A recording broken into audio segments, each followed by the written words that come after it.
तर खरातला सरकारनंच मदत केल्याचा पुरावा समोर येतोय। सामाजिक कार्यकर्ते विजय कुंभार यांनी हा दावा केलाय। 2018 मध्ये पर्यटन विभागाकडून मंदिराला 105 कोटी रुपये मंजूर करण्यात आले।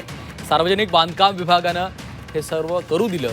भोंदू खरातला सरकारकडून अर्थ पुरवठा झाला असं देखील दावा सामाजिक कार्यकर्ते विजय कुंभार यांनी केलेला आहे। पर्यटन विभाग आणि महसूल विभागाची खरातवर मेहर नजर होती असं देखील त्यांनी म्हटलेलं आहे। परंतु सरकार पुरस्कृत नव्हता, सरकारनेच त्याला मदत केली होती असा एक पुरावा आता पुढे येतोय। म्हणजे शासनाने त्याला सभामंडप वगैरे बांधून दिलं। 2018 साली पर्यटन विभागाने काही पर्यटन स्थळांच्या विकासासाठी निधी मंजूर केला। त्यामध्ये खरात बाबाचं हे ईशानेश्वर मंदिर होतं। त्याच्या विकासासाठी 105 कोटी रुपये मंजूर करण्यात आले।